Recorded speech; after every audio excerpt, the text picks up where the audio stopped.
brain injury, also known as TBI. Now, if you're like most people, when you hear this term, what do you think?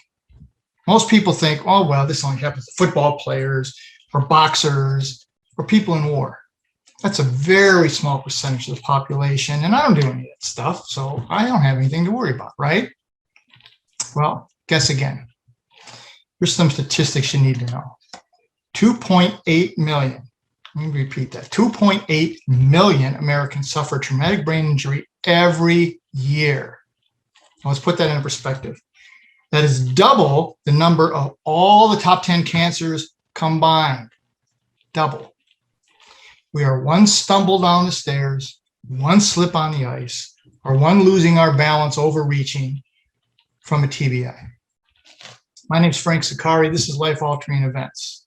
My guests today are Scott Takeda and Lori Allred. Did I get that right?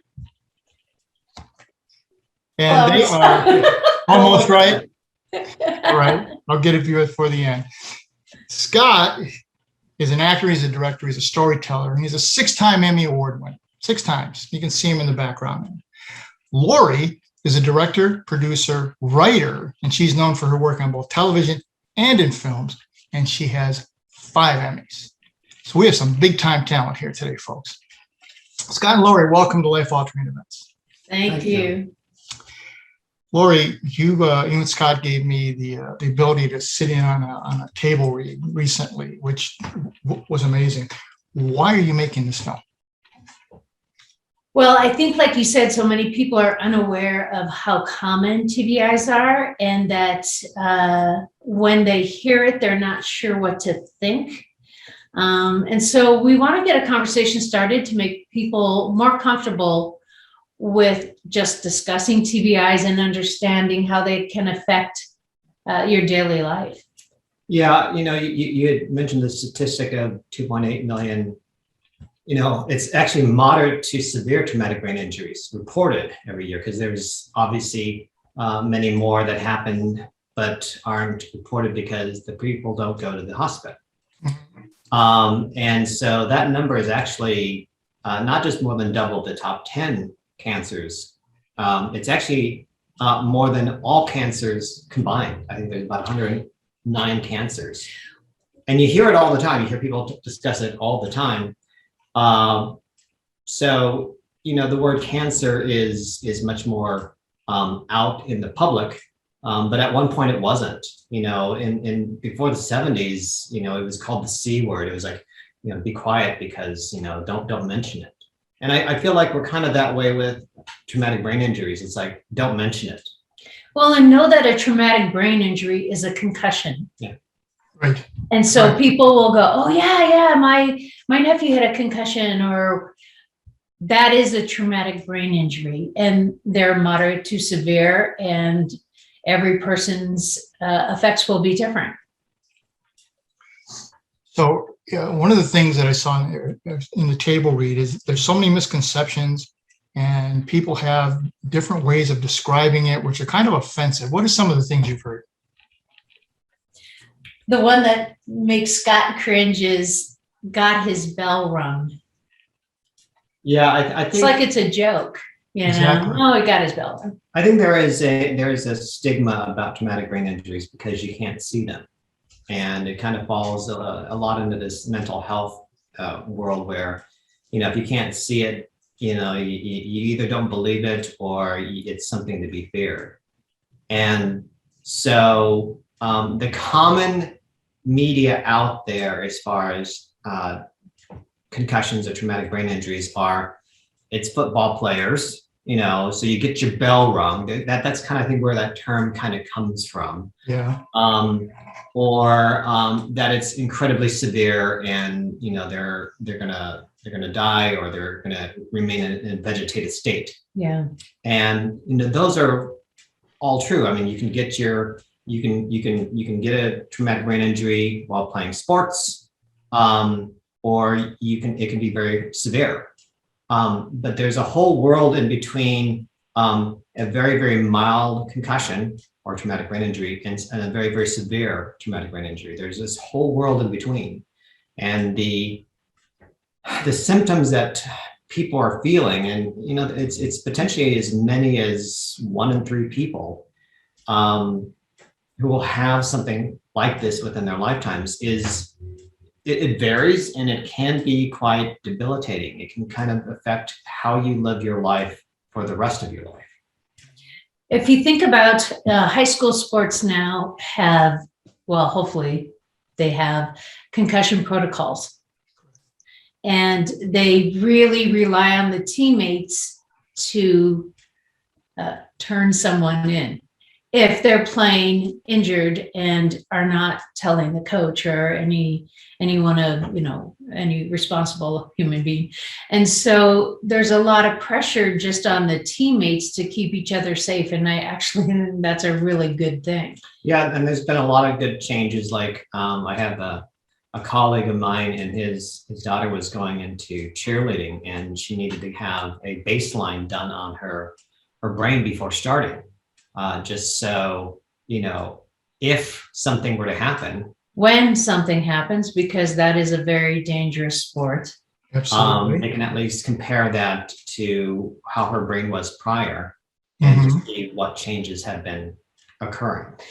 But, that doesn't mean stay away from those sports. You can get a concussion on your bike, falling off your bicycle or hiking or whatever. So you can't stop living life in fear of. You need to realize when you have, when you've gotten a concussion and what that might feel like, and then how to go about treatment. And quite truthfully, I got mine slipping on hardwood floors. So it does not even involve like an enormous. Yeah, you don't even have to be an athlete. Exercise. It was literally walking, and I slipped. Yeah. And so, yeah, it happens to all people. Socioeconomic, geographical, gender, everyone. Scott, what were some of the after effects or the symptoms? That's probably the wrong word. Afterwards, after you fell, what were some of the things that impacted you? How did it impact you? Well, the first thing I'll say is the brain is a very complex organ. So whatever my symptoms were, someone else may have something entirely different. But there are some that are kind of common, to look out for. I would say probably most significant was extreme exhaustion. Even to the point that walking up 6 stairs is enough to exhaust you, like you just run a marathon kind of thing. I think fogginess, certainly memory. Repeating himself.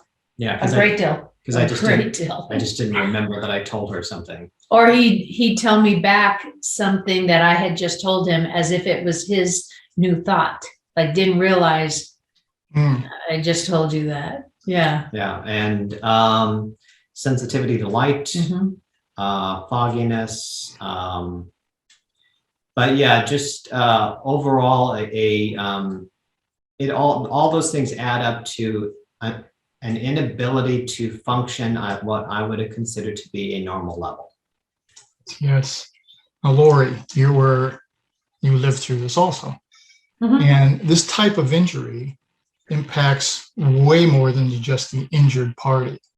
How does it affect the family? Yeah, that is one of the things we address in our film, Remembering Us, is that it isn't just the person with the injury. It is everyone involved with that person. And if you don't have it, you pick up a little bit more patience, which I don't have, and hopefully I picked up a little bit more patience. And then just really being aware of, 1 minute you're like, oh, he's doing great. Oh, no, he's not doing great. We would do little memory games where I would come in and give him initially, I think it was 5 words, very unrelated. and have him try to remember them and then come back 10 minutes later and see how many he could remember. And just, I mean, I'm not a physician, so you just do what you can to help and to understand there may be days where the best they can do is rest all day long or all week long. That is it. That is all they're going to get done. You would have a thing where you're like, I'm going to try to get 3 things done today, and then slowly work your way back as much as you can. Yeah. Yeah. And one thing that Lori brought up that I think is important is, there's an enormous amount of shame and stigma surrounding people who have traumatic brain injuries.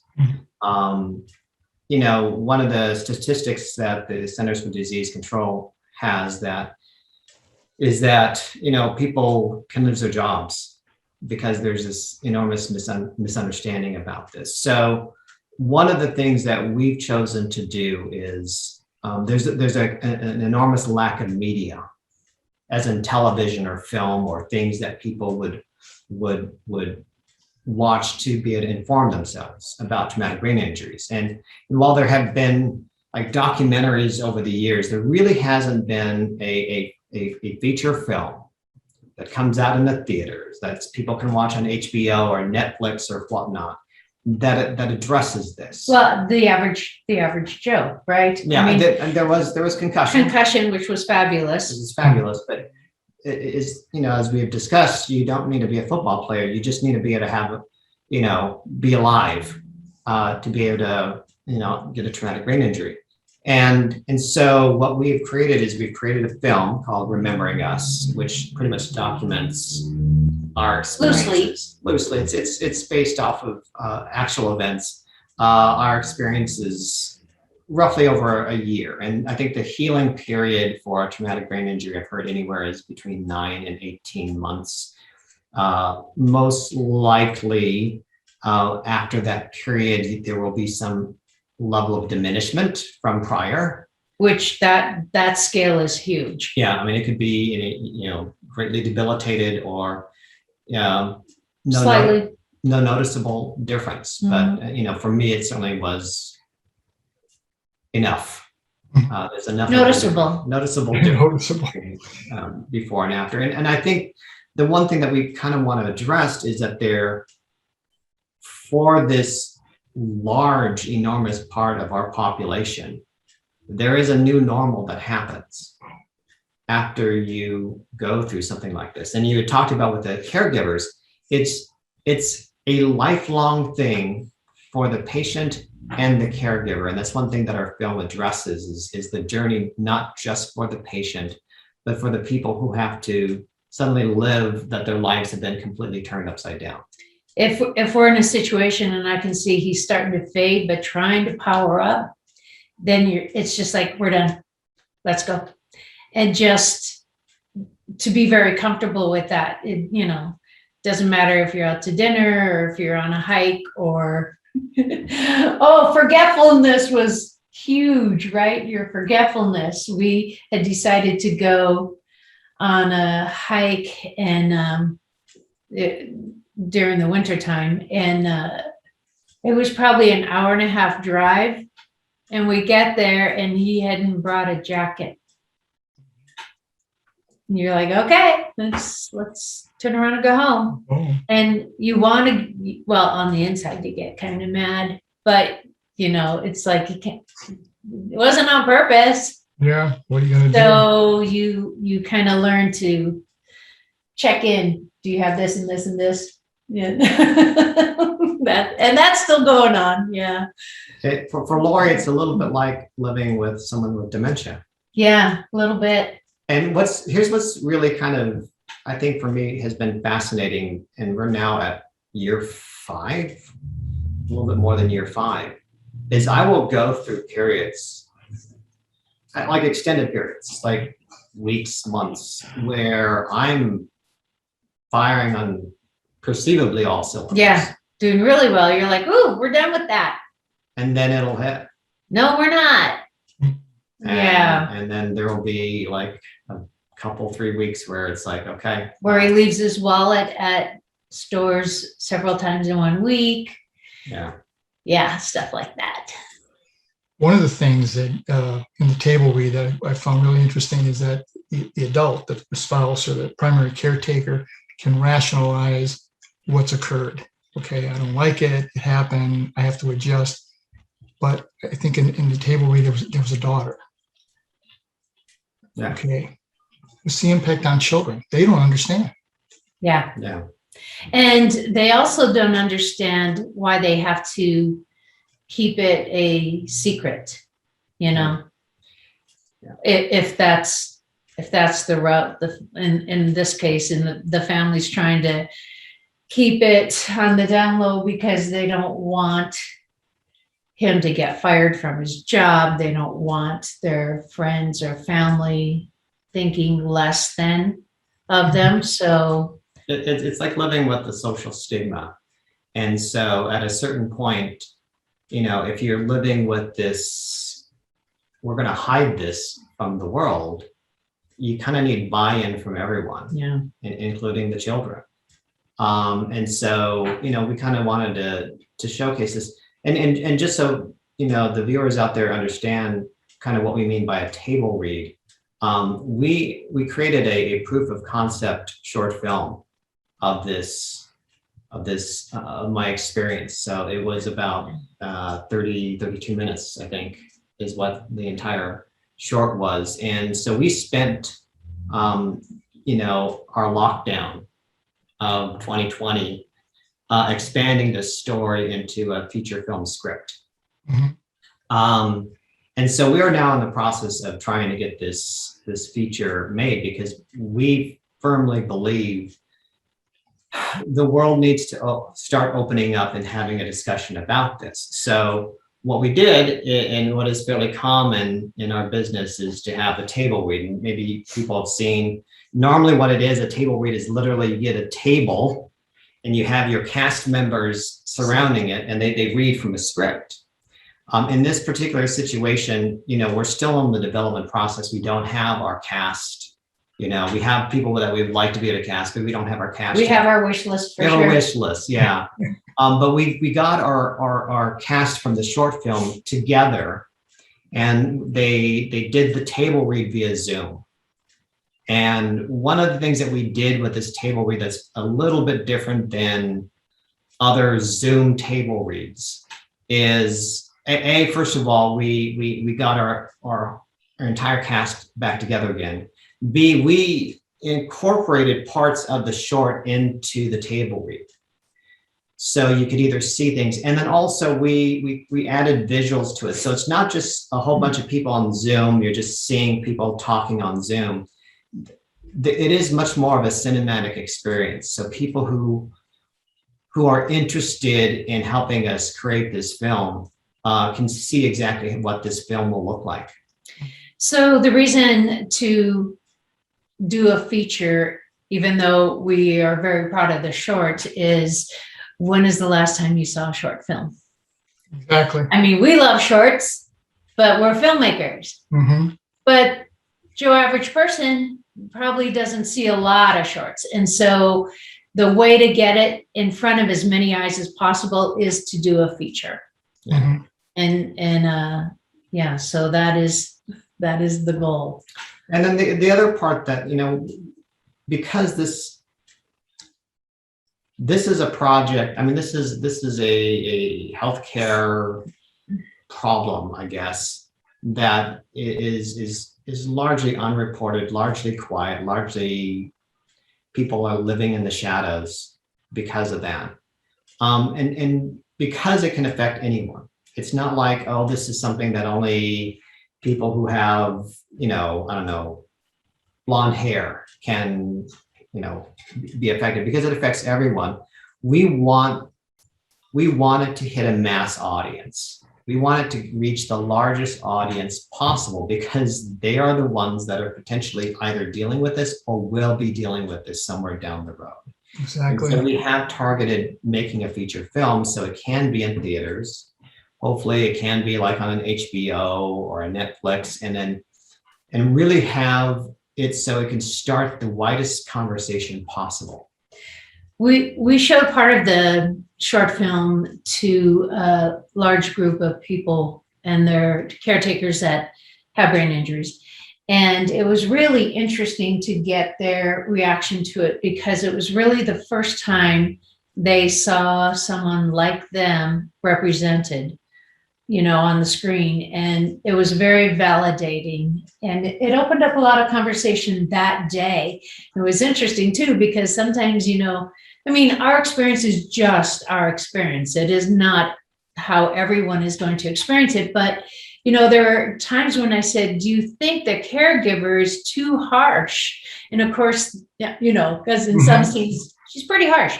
And the people were like, oh, no, it gets worse than that. So it was really interesting to just have them go, yeah, no, I totally understand it. When we had people who hadn't experienced a brain injury with anyone they know, they're like, man, she's harsh. So yeah, it was just very, very interesting and very validating for those who have gone through it. Excuse me, Scott. One of the things that came over and over was this term, what's your number? And they said it quite a bit in the table. What's that mean? What do these numbers mean? The origin points actually started. It actually started. This is a weird side note. We had built a house, and so we started as a couple learning a number scale, where it's like, if I really, really like something, it's a 10. You can't use 8 or you can't use 10 or 0. Unless it's a complete, I'm vetoing this. So it has to be a special case, but it's like, I'm kind of a 7 at this. And it's like, well, I'm kind of a 4. So it's like, okay, 7 trumps a 4. So we'll go with that decision. And so we I think we probably learned this in some kind of, I have no idea where it came from. I have no idea where we learned this. But we decided to kind of adopt this as a lesson scale, because I'm one of those math geeks, and I'm all about numbers. And so it helped me kind of communicate to Lori where I was at. It saves a lot of conversation. Yeah. Well, I'm feeling this, I'm feeling that. No, where are you? I'm at about a 3. Okay, then you need to rest today. Yeah. Or I'm dropping. I was at a 7, but I'm dropping. Okay, activity is about to change. So it was it's a shortcut that we have used for tons of things. What do you think of this couch? I'm a 4. Okay, then we're not getting it. We've used it for everything. And kind of how I view the number scale from the 0 to 10 is, I think most of us kind of bebop around every day at about a 6. If we're having a particularly good time, we've got a lot of energy, got a lot of verve, it's maybe a 7. And if we're like just top peak, we're in the 8+ and the 9s, right? So at a fairly regular basis, very early on in the injury, I was at 2s and 3s sometimes. And, and sometimes I'd wake up at about a 5, but an hour later I would drop to about a 3. And so it was a nice little shortcut to be able to explain to Lori, this is what's kind of happening on the inside, because you can't see. If I had torn my ACL, right, and I was having a particularly difficult day, you could physically see the swelling, the edema, right? You could see more limping happening. You could see me wincing as I'm, trying to turn or move. There's with an external injury, there are visual clues, but with an internal injury, there are no clues as far as what's happening. So that was a way for us to be able to communicate.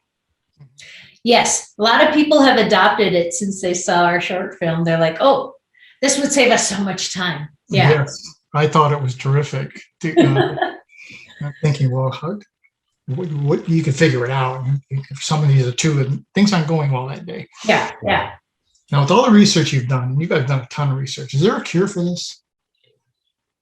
For TBI? I'm going to say no. So the closest thing to a so-called cure, and it is one of the things, it is we call it kind of a silent character in our film, is time. Mhm. So when you get an injury, it doesn't really matter if it's a physical injury like a sprained wrist or a traumatic brain injury. Time allows the body to kind of go through its normal healing process. The thing that we've kind of seen is kind of similar to somebody who, may go, I'm sorry, yeah, it's my shoulder, it's an old football, injury, right? So there can be lingering effects with a physical injury, and we just kind of accept that. It's like, oh yeah, Carl's got little arthritis in the shoulder because of, he played rugby or whatever. There are lingering effects a lot of times of the traumatic brain injury. One of the other aspects of the film that we kind of cover is we kind of went down another controversial route. Oh, yeah. As far as we were at our wits' end. We were just like, nothing was. And again, this is just our story. Okay, I know where you're But we going. tried a Go ahead, lot of please. things and weren't getting the relief we were hoping for.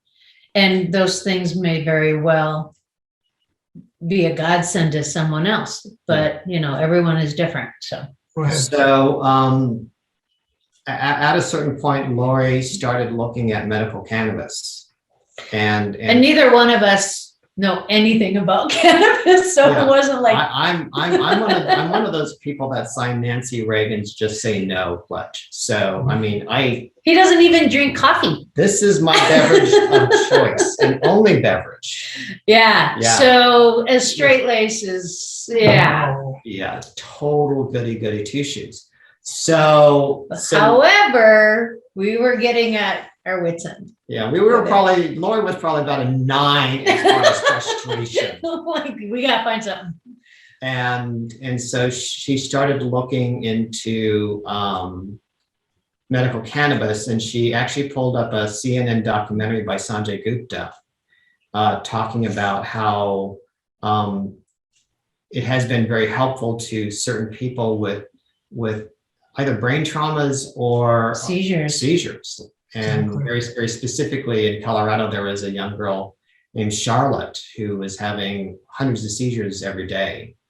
And she took a tincture of a certain strain. And a tincture is it's kind of like almost like olive oil, Mm-hmm. and you put it under your tongue. You don't smoke it. It's Yeah. just a little liquid you put Yeah, under your tongue. they basically grind up the plant and then they squeeze out the oil. And so there's a certain type of plant that she was using. Strange enough, this strain was called R4. Yeah, doesn't sound too happy, does it? And if you've No. ever been inside of a medical marijuana dispensary, you'll see all the strains have lovely, amazingly colorful names like yes, they do. Planet Moon's Kush or something like that. So R4 was a clear sign that this was not necessarily It was meant. medicinal. It was medicinal. That within minutes, I think. Well, I didn't say anything because I wanted him to. Well, no, but as far as her situation. Oh, goes, yes, Yeah, she with had the- instant relief. pretty almost much. instantaneous relief. She went from hundreds of seizures down to maybe A just couple. a couple, A day. and almost instantaneous. Yeah. And so Lori did that research, and then she passed that along to me, and I'm looking at it, and it's like, I don't know. And then, long story short, Because Nancy Reagan Nancy Reagan would not be happy with me. rolling over in her grave. And so, long story short, I happen to have known an actor who was also a medical doctor and was a believer in medical cannabis. Oh, researcher, actually. Researcher, yeah, he does his research in Israel. And so I saw him, he says, oh yes, I think this could be very, very helpful. Essentially, he assigned me R4, and I bought it, and I think it stayed on the shelf for at least a month. Because it's like, okay, it's there. Doesn't really do much Yeah, there. it's there. So, yeah. And then Then we had a few conversations, and then he did yeah. it. And then you can explain what happened. Well, so I didn't want to be the one telling him how he feels, you right? But I think you were taking it a couple days, and you said, do you think it's having any effect? I think it's kind of having an effect. And I'm like, on the first day, I could tell it was having a positive effect. So, you know, we got lucky in that we found something that works. So There's, you know, a lot of folks out there may have heard the term CBD. Correct. You know, that's right now. There's so many products out there that people are putting CBD in, and Correct. you know, a lot of that CBD oil is the primary component of this R4 plant. So it is. yeah, it's mostly CBD. It's almost 19 to 1. It's basically 95% CBD, Mhm. about 5% THC, which is what people consider to be the Hallucinogen. hallucinogenic evil part of the plant. Yeah. But the doctor that I was seeing wanted me to have a little bit of THC because he says what that does is it opens up the neuroreceptors to receive the CBD. So it actually, as opposed to just taking straight CBD, it's actually more effective. Absolutely is. I'm working with a group of integrative practitioners, integrative wellness, and creating wellness centers. And that's a big piece of it. Yeah. It's not for everyone, but No, and it's interesting that people are very willing to use a topical, you know, like an Exactly. arthritic cream or something, and have success with it. But they still, you know, they struggle with the whole marijuana aspect of it. And it's like, it's a plant. exactly. You had talked to us about, you know, the fact that we've done a lot of research. We now have a lot more knowledge about cannabis than prior. Now that I've gotten rid of my Nancy Reagan just say no kind of belief. And one of the things that we've learned, and it's really kind of fascinating, is that everyone's body naturally produces THC, CBD, all the cannabinoids out there. And they're basically a neurotransmitter.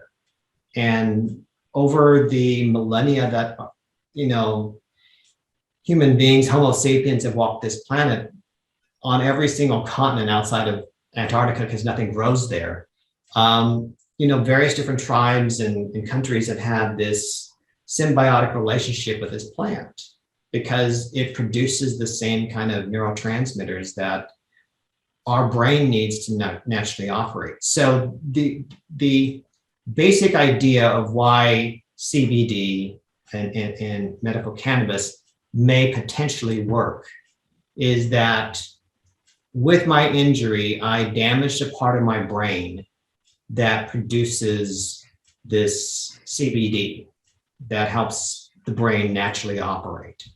It's no different than if you have an iron deficiency or vitamin D deficiency and you take supplements, you know, you take vitamins to kind of supplement that. That's what this is. It's just kind of a cannabinoid cannabis vitamin to give my brain some neurotransmitters so it can function what we would call normally. And,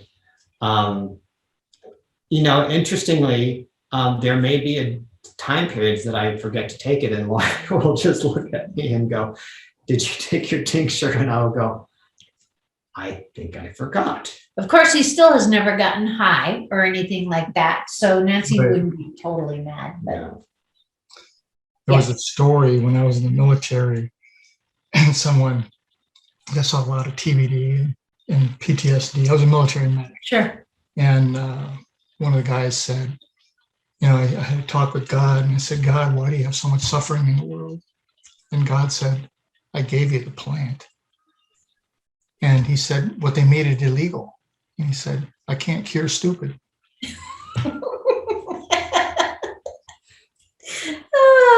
Yeah, it's there are a lot of civilizations,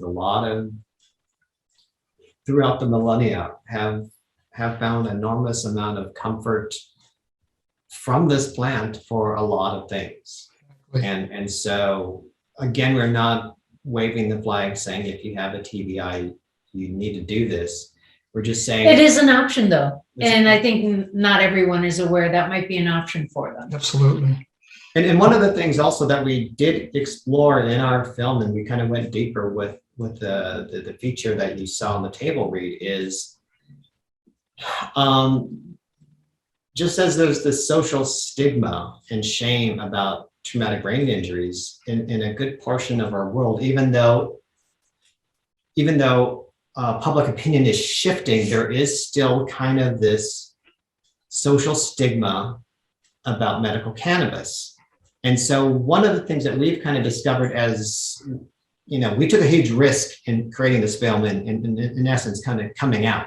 Yes. And one of the things that we discovered is in talking with just general public people, we bring up TBIs and how many people go, oh my God, I had one, or my brother had one, or so it's like everyone seems to have a TBI thing, but it's not until you bring it up that they're willing to talk about it. Mm-hmm. And we live in Colorado, which is much more progressive as far as how they view cannabis, for sure. It's not just medical, it's recreational. Mm-hmm.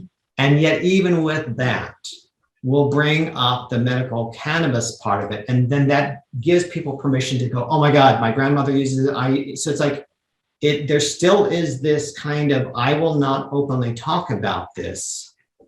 But if you bring it up, okay, now it's safe. Yeah. That's out in the open. Exactly. So one of the things that I didn't know that I heard in the table read is the prognosis for a moderate to severe brain injury. I think you said within 5 years, 1 in 5 people die. Yeah. And 3 in 5 remain disabled. I mean, this is serious stuff. Yeah. Yeah, I certainly think it all depends on the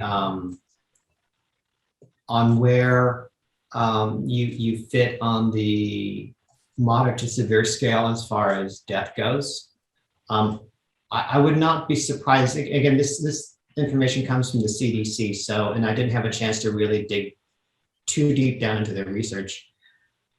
I have to think with people who have traumatic brain injuries, at a certain point, you can have a situation where you are so diminished or maybe so socially stigmatized that depression kicks in. Mm-hmm. So I would think that some of the folks that have fatalities may be suicide. Yes. As far as the other stats there, I would consider myself to be permanently diminished. Well, and I think like one of the things we learned is even bicycle helmets are not to prevent concussions. They're to prevent skull fractures. Mm. But I always thought, oh, if I have my helmet on, that'll keep my brain. That's not what they're designed for. And they don't claim to protect you from a concussion. So yeah, we just need to talk about it. Absolutely. So a lot of brain injuries actually come from, and I'm not even going to pretend to pronounce it correctly, but there is a situation where your head is going a certain direction at a certain velocity, okay, and then it stops. Okay, you either hit something, or you can be in a situation in your car and your seatbelt hits and your head snaps forward. Well, the brain inside is living in this fluid. And so it continues to move forward. And then, so the injury actually happens from the brain hitting the inside of the skull. But the graphic that is still being used today, and I think it was created in like the 50s or early 60s, makes it look like there's a lot of space, and there isn't. It's like millimeters. So it hits like hard and fast. It doesn't have this jello cushion inside. That's not how it is. But that animation is still used to this day. And even if he hadn't that, it's still gonna hurt. It's still Yeah. physics. It's still physics. And so, that's where, again, there's a lot of, you can be in a car accident and just, be rear-ended, and you get a traumatic brain injury, not because you hit your head, but because your head Jerks so hard, jerks so hard fast. and then stops, and then the brain keeps on moving and then hits the inside of the skull. Wow. Yeah. Wow. This has been an incredible story. We're just about out of time. Scott, what last thoughts do you want to leave with the viewers regarding the film and regarding this TBI? Well, again, our entire focus is to reach the largest audience possible. And our goal also is to be able to affect and start a conversation. And in order for that to happen, quite truthfully, we need financial help to create a film. Films aren't cheap. Yeah. Correct. So, it's an interesting route as we go creating an independent film, because at this point right now, Paramount is not knocking on our door saying, hey, Do you have a script we can shoot? Yeah. we'd like to give you X number of millions of dollars to do this. So, we've kind of come up with what we think is a really reasonable budget. There's this kind of sweet spot as far as film budgets go. And when people hear what films cost, they go, oh my gosh, that's so much. It's actually not. But there's this kind of sweet spot between about $7 and $10 million, which may seem like a lot, but it's not. A lot of people are involved. Yeah. And they all need to get paid. And where you can get name actors. Yeah. Okay. Which allows for box office, which allows the More ability- eyeballs to hit it, which also allows for whoever is investing in the film to get their money back and hopefully make a little bit back beyond that. So what we're looking to find is folks that can help us fund this project. And, if there's somebody out there who's very impassioned about this story and probably has been affected by this, either as a caregiver or as a patient, we'd love to have a chance to chat with them. We're happy to show them this table read so they can see how the feature film will actually look. Which that's a very rare thing to have. Yeah. To be able to visually see it, not just see the script, because if you're not a script reader, scripts can be difficult to understand. Yeah. And then, we can certainly get them in touch with our entertainment lawyer and our literary manager, but that's kind of what we're looking to do, is to find folks that are impassioned about this, who want to fund this so we can make positive changes as well. It just sounds so cliche, but we want people to know they're not alone. Exactly. That's a great way to end this. There's a lot of people out there. Ladies and gentlemen, as I said, we're just about out of time. I want to thank Scott and Lori again. This is just amazing. I saw the table read. I'm not in the industry. It is incredibly powerful. How do people find you? Wine Dog Pictures. So our company is called Wine Dog Pictures, and it's called that because our dogs' names are Merlot, Cabernet, and Riesling. Yeah. So winedogpictures.com. And of course you can connect to me through Lori at Wine Dog Pictures. Yeah. Ladies and gentlemen, find people, contact Lori and Scott. This story needs to be told. I saw the table read. It is powerful, and it's something everybody needs to see. So thank you again for coming. Now, ladies and gentlemen, if you want to see more about Lori and Scott, where they just gave you all her information, you can contact me and I'll make sure it gets to them also. Let me leave you with this, as I do every week, ladies and gentlemen. None of us are in this alone. And the secret to walking on water is to know where the rocks are. And today, Scott and Lori showed us where many of those rocks are. Join us again next week. we'll get into another life-altering event. One last point I always forget, you can see this on ROKU TV, or you can see it on my YouTube channel, Frank Zaccari. If you go to YouTube, please subscribe. Thank you again, Scott and Lori. This was tremendous. Thank you. Thank you. My pleasure.